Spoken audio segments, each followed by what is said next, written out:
Bismillah ar-Rahman ar-Rahim. Assalamu alaikum and good morning. Chief of Army Staff, and Commander Javed Bajwa, distinguished speakers, both who've traveled from around the world and from within Pakistan, the diplomatic corps, ladies and gentlemen, I once again wish to thank you for attending the Islamabad Security Dialogue.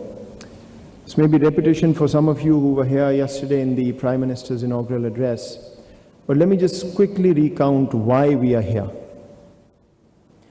Why does the government of Pakistan feel the need to sponsor and host such a dialogue? Most of you will be aware that Pakistan released its first national security policy earlier this year, anchored in human security with economic security as the vehicle to achieve that. When we started looking at the Islamabad Security Dialogue and conceiving it, the one thing we realized was that virtually all international conversation about Pakistan happens outside Pakistan and conducted by those who may not have actually spent enough time in this country or belong to this country to understand the deep nuances and intricacies. But then we also complain as Pakistanis that we are a misunderstood country. Our perception is artificially negative.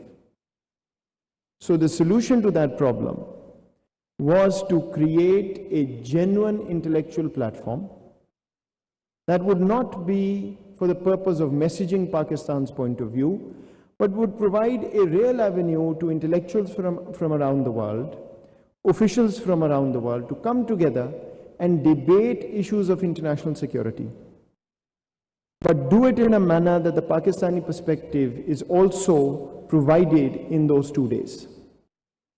That was the starting point. It's the second iteration. We started this last year. Alhamdulillah, I'm happy to report to you that the convening power that the dialogue has already shown in these 2 years suggests that this will continue to go from strength to strength. We've had the national security policy's major themes covered yesterday and will be today: geoeconomics, human security, international and traditional security, and foreign policy. The Prime Minister of Pakistan inaugurated this dialogue. The Foreign Minister will be speaking later today. We have had panels on disinformation as part of security. We are going to talk about international law and lawfare today as themes that we feel are underrepresented in the conversation. I'm also extremely proud to report to you that yesterday, for the first time, we held something called the National Security Advisors Forum. The topic was Asian security, and we invited national security advisors from 7 Asian countries to come and speak to us about their perspective on how the region and the continent can cooperate to ensure that peace wins over conflict. And that's the ethos of Pakistan's national security policy as well. How do we move from contestation to cooperation?